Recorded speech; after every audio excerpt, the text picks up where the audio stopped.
be to mine patrons. Of the legendary lagomorphs, a Glory Drake! Of the jocular jackalopes, there is Alice Fulmer! And of the regal rabbits, I have a name and Heather Raindrop! And last but not least, the bun bees. Now, on to the summarizing. In the last episode, King Arthur takes on the Roman army and wins, scattering them to the four winds. However, back on the home turf, a storm is a-brewing.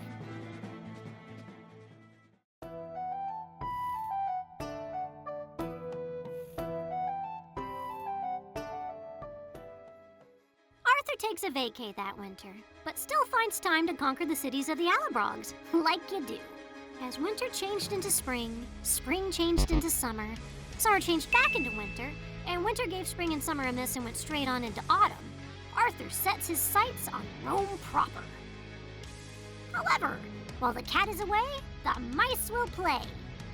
Keeping the seat warm was not meant to imply, crown yourself king and start boning my wife, but maybe something was lost in translation there.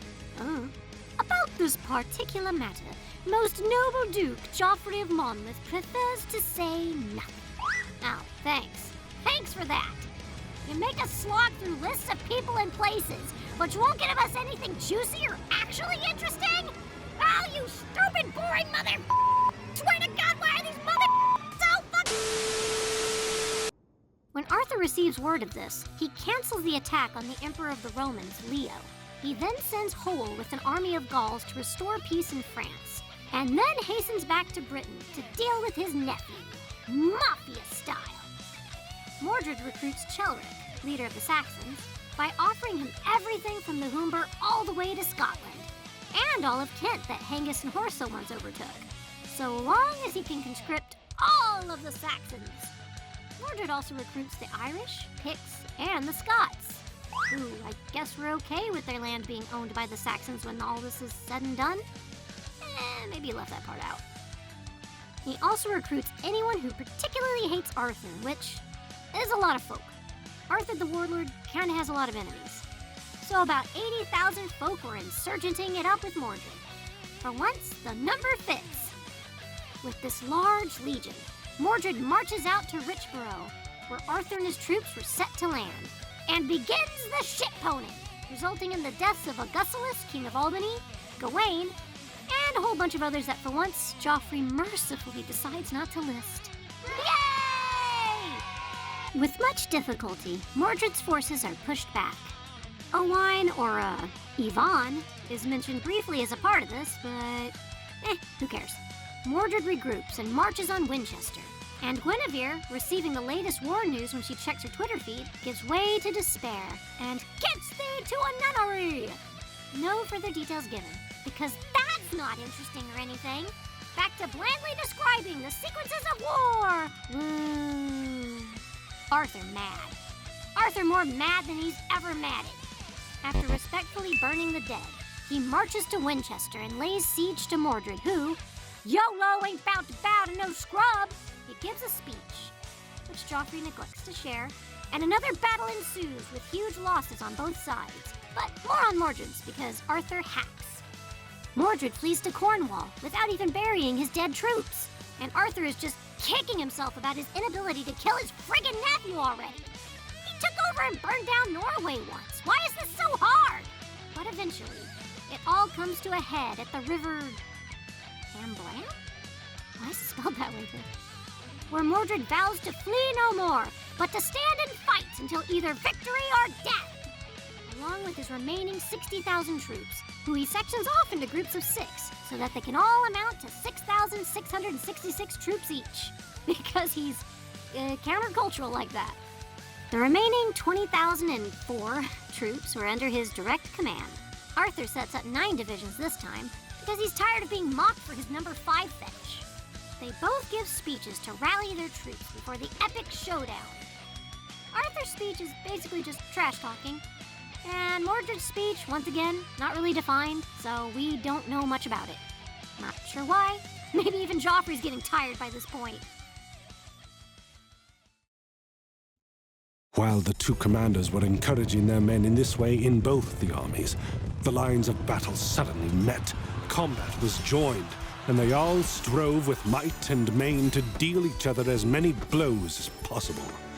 It is heartrending to describe what slaughter was inflicted on both sides, how the dying groaned, and how great was the fury of those attacking. Everywhere, men were receiving wounds themselves or inflicting them, dying or dealing out death. In the end, when they had passed much of the day in this way, Arthur, with a single division in which he had posted 6,666 men, charged at the squadron where he knew Mordred was. They hacked a way through with their swords, and Arthur continued to advance, inflicting terrible slaughter as he went. It was at this point that the accursed traitor was killed, and many thousands of his men with him. However, the others did not take to flight simply because Mordred was dead. They mussed together from all over the battlefield and did their utmost to stand their ground with all the courage at their command. The battle, which was now joined between them, was fiercer than ever, for almost all the leaders on both sides were present and rushed into the fight at the head of their troops. On Mordred's side, there fell 𝐾𝐿ric, Elof, Ecgbert, and Pruning, all of them Saxons, the Irishmen Gilpatrick, 𝐺𝐫𝐳, and 𝐺𝐿arvus, and the Scots and Picts, with nearly everyone in command of them. On Arthur's side, there died Oddbrecht, king of Norway, Oscyl, king of Denmark, Caroliminich, and Cassivelaunus, with many thousands of the king's troops, some of them Britons, others from the various peoples he had brought with them. Arthur himself, our renowned king, was mortally wounded and was carried off to the Isle of Avalon so that his wounds might be attended to.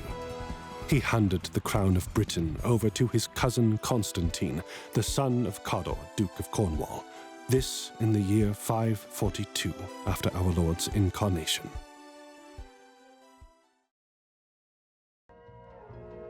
That's it. That's the end of Geoffrey of Monmouth, History of the Kings of Britain. Actually, no, there's more, but no one cares about that crap. Thanks for watching this summary series. I hope you laughed, I hope you learned, and I hope you loved this crazy crap. Take care, everybody. Bye. No! It wasn't supposed to end like this. Get thee to a nunnery! Methodist kangaroo! My arch rival! Your mockery of the Christian legends of King Arthur is at an end. Whore rabbit! I'm Ace! All rabbits are whores. That may be, but could a whore do this? Yes, actually. So it was written. So it is done. The prophecy has been